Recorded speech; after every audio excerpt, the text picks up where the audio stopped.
that we are seeing a very significant shift of the global GDP from the traditionally strong Western countries, US, Western Europe, and Japan, to the emerging world.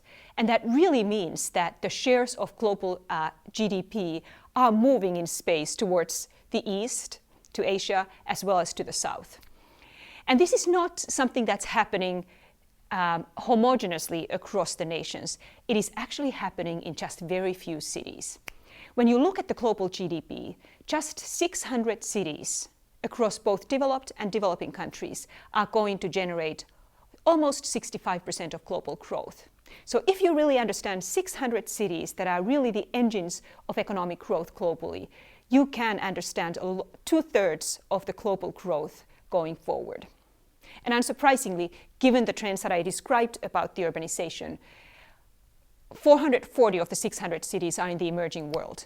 A large share of them in China, large share of them in China, but they are spread across all the emerging regions. There are many in India, many in Latin America, almost 80 in Latin America, in Brazil, Mexico, and other countries, many in Africa, all with their different profiles and different ways of finding their sources of economic growth.